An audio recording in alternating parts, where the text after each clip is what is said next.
जब वो 24 साल के थे ना, विदेश में पढ़ने गए, उनके साथ क्या हुआ, फर्स्ट क्लास का टिकट लिया हुआ था उन्होंने, उनके पास टिकट था, ऐसा नहीं था टिकट नहीं था, उनके पास टिकट था, ट्रेन में ट्रेवल कर रहे थे, अंग्रेज आए, उनसे पूछा कि तुम फर्स्ट क्लास में क्यों ट्रेवल कर रहे हो, उन्होंने तुरंत टिकट निकाल के दिखाया, मेरे पास फर्स्ट क्लास का क्या है, टिकट है। लेकिन उनका क्या स्किन कलर क्या था, ब्राउन कलर था, है ना, सांवला रंग था। अंग्रेजों ने क्या बोला कि क्योंकि तुम्हारा स्किन कलर ब्राउन है तुम फर्स्ट क्लास में ट्रेवल नहीं कर सकते हो।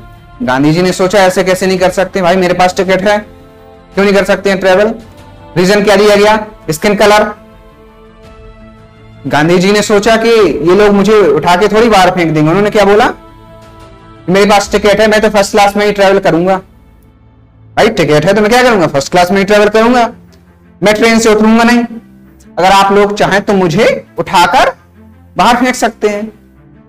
अंग्रेज तो अंग्रेज, बेशरम आदमी, क्या बोले, ठीक है। क्या किया उन्होंने, गांधी जी को उठा के ट्रेन से बाहर फेंक दिया, उठा के बाहर फेंक दिया। अब बताओ भाई, उस वक्त गांधी जी ने उस वक्त डिसाइड किया होगा, नहीं किया होगा कि भाई साहब तुमने मुझे ट्रेन से बाहर निकाल के फेंका है ना, मैं तुम्हें हिंदुस्तान से बाहर निकाल के फेंक दूंगा, है ना। ये क्या है, दृढ़ निश्चय किया ना उन्होंने। भाई उन्होंने क्या किया, दृढ़ निश्चय किया, जैसा आप लोग करते हैं। आज शाम को किया कि खूब पढ़ेंगे, अच्छे अच्छे काम करेंगे, रात में सो गए और सुबह गायब। वही है ना, वही वाला दृढ़ निश्चय किया था उन्होंने, नहीं, उन्होंने अलग टाइप का दृढ़ निश्चय किया जो रात को सोने के साथ साथ सुबह जागते ही खत्म नहीं हुआ। फिर वो हिंदुस्तान आए। हिंदुस्तान में दूसरा एक इंसिडेंट क्या होता है, एक बार वो मूवमेंट कर रहे थे, आंदोलन कर रहे थे, भूखे प्यासे लगे हुए हैं, डटे हुए हैं। भाई अंग्रेज परेशान हो गए, उनमें से एक अंग्रेज जो उनका लीडर था वो आया, गांधी जी से क्या बोला, क्या तुम लोग क्या फालतू में ही मेहनत कर रहे हो, फालतू में मार खाए जा रहे हो, भूखे प्यासे डले हुए हो, तुम्हें आजादी नहीं मिलेगी। क्या कह रहा है, तुम्हें आजादी नहीं मिलेगी। क्यों नहीं मिलेगी, क्योंकि तुम्हारी हाथ में ना, तुम्हारी किस्मत में, तुम्हारी हाथ की लकीरों में वो आजादी वाली रेखा, वो लकीर है ही नहीं। भाई जैसा हमें और आपको तुम लोगों को बोल देता है कि तुमसे नहीं हो पाएगा, तुम्हारी किस्मत ही में नहीं है, तो तुमने मान लिया और फिर तुमने क्या किया, कोशिश करना भी बंद कर दिया। अरे है कि नहीं है, सही है, कर दिया तुमने कोशिश करना बंद। उसके बाद सेम चीज गांधी जी को भी बोली गई थी कि भाई क्या है, तुम्हारे हाथों में आजादी की लकीर नहीं है। गांधी जी किस्मत को नहीं मानते थे, हार्ड वर्किंग थे, मेहनत करना जानते थे, कोशिश करना जानते थे। उन्होंने मुस्कुराते हुए बोला कि मैं हाथ की लकीरों में नहीं मानता, मैं हाथ की लकीरों में नहीं मानता, क्योंकि मुझे पता है किस्मत का लिखा हुआ भी बदलता है। भाई आपका लक बदल सकता है, आपका लक क्या हो सकता है, बदल सकता है। किस्मत में जो अगर उल्टा सीधा गलती से कम भी लग गया होगा ना, मेहनत करेंगे आप तो आपकी किस्मत आप स्वयं अपने हाथों से लिख सकते हैं। जो जो चीजें आपको अपनी जिंदगी में चाहिए उनके लिए मेहनत करो, काम करो, वो हर एक चीज आपको मिल जाएगी। घर बैठे कुछ नहीं मिल जाएगा आराम से, सॉरी, क्या घर बैठे मिल जाएगा क्या। भाई खाना पीना कोई आके बना बनाया खाना खिला दे, वैसा चाहिए क्या। खेती करनी पड़ेगी, जमीन तैयार करनी पड़ेगी, पानी लगाना पड़ेगा, उसमें खेती पक जाएगी, फसल पक जाएगी तो काटना पड़ेगा, गेहूं पिसवाना पड़ेगा, आटा लगाना पड़ेगा, खाना बनाना पड़ेगा, तब तो खाओगे। सीधे ही बना बनाया सीधे प्रकट हो जाएगा क्या सामने, नहीं होगा ना। फिर क्या है उसके लिए, इस तरीके का सेंटेंस कैसे आ जाता है आप लोगों के से सुनने के लिए। कौन बोला, कहां पढ़ा हुआ है आपने, किसने कहा है ऐसा। जिसने भी कहा हो ये सेंटेंस आपको जिसने भी कहा हो, आप समझ लीजिए कि वो व्यक्ति महात्मा गांधी जी के बारे में कुछ जानता ही नहीं है। बहुत थोड़ी सी नॉलेज होगी, 2-4 लाइनों की। जो व्यक्ति जान रहा होगा, आप स्वयं पढ़िए, उनकी जीवनी पढ़िए, बायोग्राफी पढ़िए उनकी, स्वयं पढ़ेंगे आप। पढ़ना लिखना आता है कि नहीं आता है? कैसे किसी ने कुछ भी बोल दिया, सुनते जा रहे हो, बोलते जा रहे हो। जो बोल रहे हो इसका मतलब उसमें यकीन हो, मानते हो, तभी बोलना चाहिए। मजबूरी का नाम महात्मा गांधी, मजबूरी का नाम महात्मा गांधी, कहां से आया ये सेंटेंस? मजबूरी का नाम महात्मा गांधी नहीं, मजबूती का नाम महात्मा गांधी। पढ़ के देख लेना, हर एक लाइफ के हर एक इंसिडेंट से, हर एक इंसिडेंट से इतना बेहतरीन आउटपुट निकल के आएगा ना, सीखने के लिए जिंदगी बन जाएगी। 10% भी अपनी जिंदगी में उतार लोगे तो लाइफ बदल जाएगी। सिर्फ 10%। क्रांति की बात करते हैं ना, आप लोग सोसाइटी में चेंज चाहते हैं, मैं भी चाहता हूं। कैसे होगा चेंज? ऐसे चौराहे पे चप्पल चिटकाते हुए घूमते फिरते? क्या काम, क्या करते क्या है आप सोसाइटी के लिए? क्या कर रहे हैं पढ़ने लिखने के अलावा? 4 लोगों को अवेयरनेस क्रिएट कर रहे हैं, बता रहे हैं नीतियों के अलावा, सरकार की नीतियों के बारे में, उसके फायदे, किस चीज के नुकसान क्या हैं, खुद के हिसाब से। भाई ट्रेन में सफर करती हैं, रेलवे में सफर करती हैं आप लोग, क्या लिखा होता है उसमें? इंडियन रेलवेज, भारतीय रेलवेज। कुछ दिन बाद अगर उसमें किसी व्यक्ति विशेष का नाम लिखा होगा तो आपको कैसा लगेगा? क्या हो रहा है आपका? प्राइवेटाइजेशन हो रहा है कि नहीं हो रहा है? निजीकरण हो रहा है कि नहीं हो रहा है? अभी क्या लिखा है उसमें रेलवेज में? भारतीय रेलवेज। कुछ दिन बाद आप देखेंगे उसमें लिखा होगा अडानी रेलवेज। कैसा लगेगा? कैसा लगेगा आपको? अच्छा लगेगा? नहीं लगेगा? फिर बताइए आपको। आपने कहीं भी सोशल मीडिया पे, फेसबुक चलाते हैं, इंस्टाग्राम, यूट्यूब, जो भी आप चलाते हैं, कहीं भी सोशल मीडिया पे एक भी पोस्ट लिखा है मैं निजीकरण का विरोध करता हूं? नहीं लिखा है। इसका मतलब आप उसका सपोर्ट करते हैं। अच्छा लगेगा आपको? अडानी रेलवेज लिखा होगा उसमें। 18,000 करोड़, 20,000 करोड़, 22,000 करोड़ रुपए के ड्रग्स पकड़े गए हैं। किसी को कोई भनक नहीं। नेशनल मीडिया ने उस मुद्दे को उठाया ही नहीं है। क्यों नहीं उठाया? यह अहम मुद्दा नहीं था, जरूरी नहीं था, पता नहीं डायरेक्शन क्या है आपके देश की, किस तरीके से चल रहा है देश, किस डायरेक्शन में जा रहा है। हम और आप लोग रिस्पॉन्सिबिलिटी नहीं लेंगे, आप लोग नहीं लेंगे रिस्पॉन्सिबिलिटी। कौन लेगा? किसी ने ठेका ले रखा है क्या? अच्छे लोग जब तक आगे नहीं आएंगे तब तक खराब लोग इस व्यवस्था को, इस समाज को अपने हिसाब से चलाते रहेंगे और आप हाथ पे हाथ धरे रोते रहना कि वो ऐसा कर रहा है, वो वैसा कर रहा है। तो भाई उसकी क्षमता थी, जैसा उसने किया। तुम्हारी क्षमता अच्छी है तो तुम अच्छा करके दिखाओ, आगे बढ़ो तुम। भाई फालतू में चिल्लाने से क्या हुआ?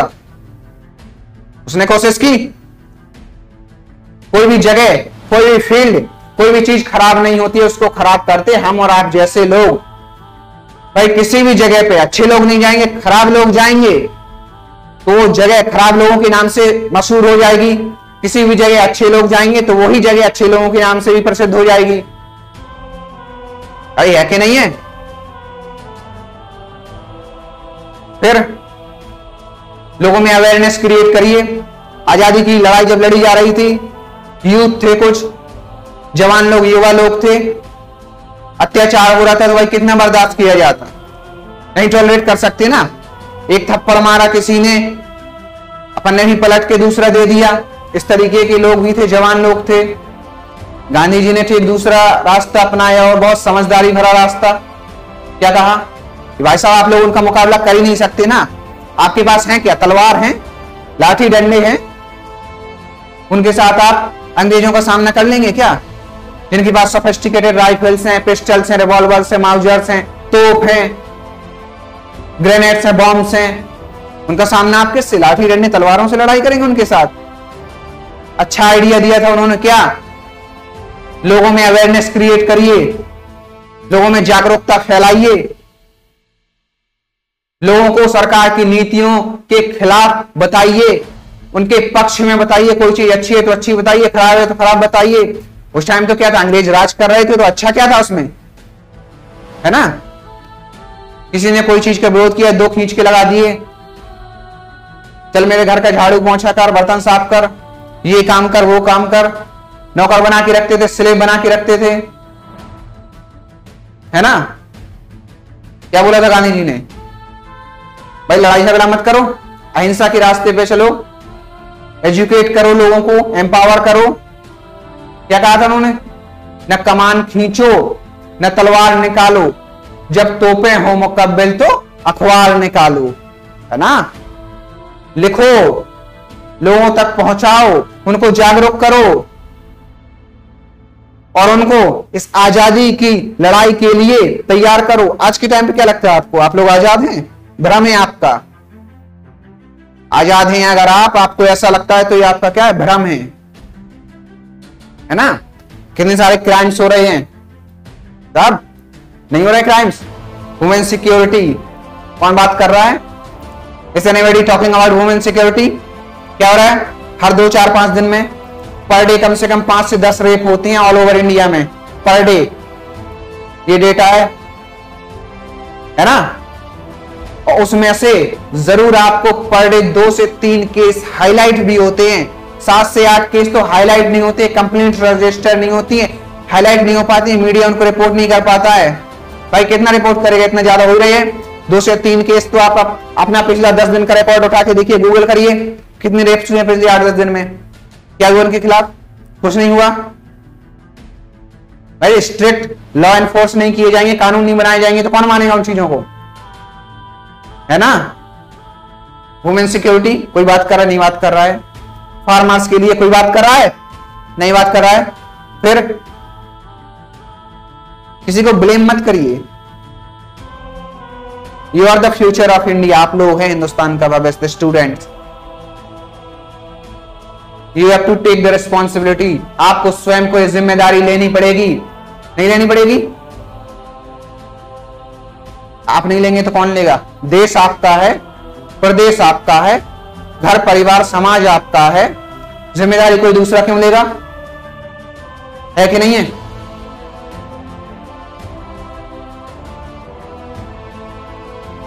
ऐसा ही है कि नहीं है? कौन लेगा इसकी जिम्मेदारी? फिर बात करते हैं चेंज की, बदलाव चाहिए हमें, नौकरी चाहिए हमें। चाहिए क्या होता है? एजुकेट करो खुद को, पढ़ाई लिखाई करो, लोगों को नौकरियां दो, है ना। कब तक मांगते रहोगे? मांगने की आदत पड़ जाएगी ना, जिंदगी भर मांगते रहोगे, जिंदगी भर मांगते रहोगे और देने वाला हमेशा आपको डोमिनेट करता रहेगा, हमेशा हमेशा आपको डोमिनेट करेगा। नहीं करेगा डोमिनेट? भाई देने वाला बड़ा होता है कि नहीं होता है? तो फिर जो बड़ा होगा वो छोटे को डोमिनेट करेगा, नहीं करेगा? मेंटेलिटी है ना, दिमाग, मेंटेलिटी अपनी बदलो। लेने से ज्यादा देने का कोशिश करो, देने की कोशिश करो। कर्जदार बना दो सबको अपना। क्या बना दो? कर्जदार। किसी को एजुकेट कर दिया, किसी को किसी चीज के बारे में सिखा दिया, तो वो भी तो क्या है? देना ही तो है। सबसे अच्छी ट्रिक है यही लर्निंग की। भाई कोई चीज सीख के जा रहे हैं यहां, बाहर जाके 10 लोगों को सिखाओ, उससे क्या होगा? एक तो वो सामने वाला भी सीखेगा और उससे आपका मेमोरी में भी बार बार वो चीजें रिपीट होती रहेंगी, तो वो परमानेंट हो जाएंगी। एक होती है टेम्पररी मेमोरी, फिर दूसरी आती है परमानेंट मेमोरी। टेम्पररी चीजें जब रिपीट होती रहती हैं तो वो चीजें क्या हो जाती हैं? फिर परमानेंट हो जाती हैं। क्या हो जाती हैं? परमानेंट हो जाती हैं। आया ना, समझ में आया ना? फिर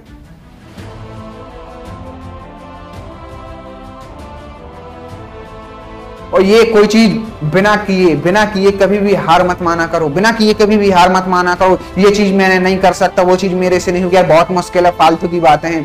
कोशिश तो करके देखो। मैं जानता हूं कि समंदर में आग नहीं लगाई जा सकती, मैं जानता हूं कि समंदर में आग नहीं लगाई जा सकती, लेकिन फिर भी मैं कोशिश करना चाहता हूं। मैं जानता हूं पत्थर उछाल के आसमान में छेद नहीं किया जा सकता, लेकिन फिर भी मैं कोशिश करना चाहता हूं। मैं जानता हूं कि तैर के समंदर पार नहीं किया जा सकता, लेकिन फिर भी मैं कोशिश करना चाहता हूं। मैं जानता हूं कि समाज में लोगों में बदलाव पैदा नहीं किया जा सकता, इस समाज में बदलाव नहीं किया जा सकता, लेकिन फिर भी मैं कोशिश करना चाहता हूं। कोशिश करो, होगा।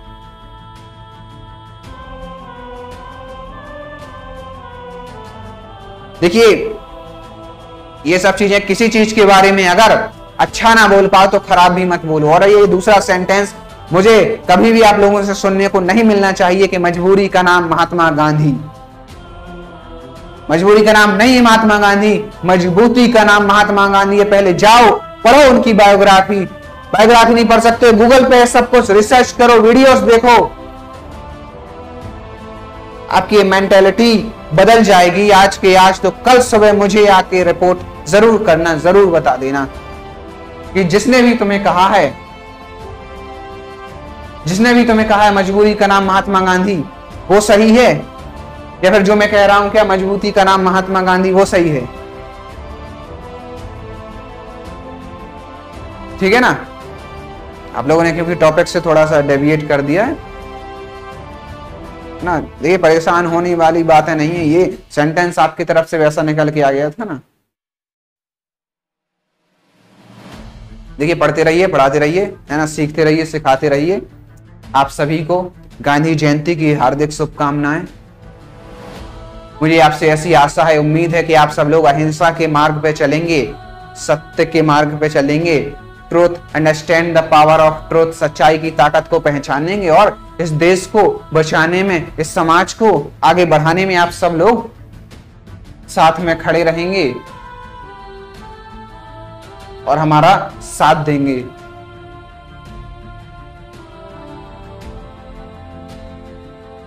आज के लिए इतना रखते हैं, बाकी जो भी है अगली क्लास में अपन देखेंगे। ठीक है। जय भवानी।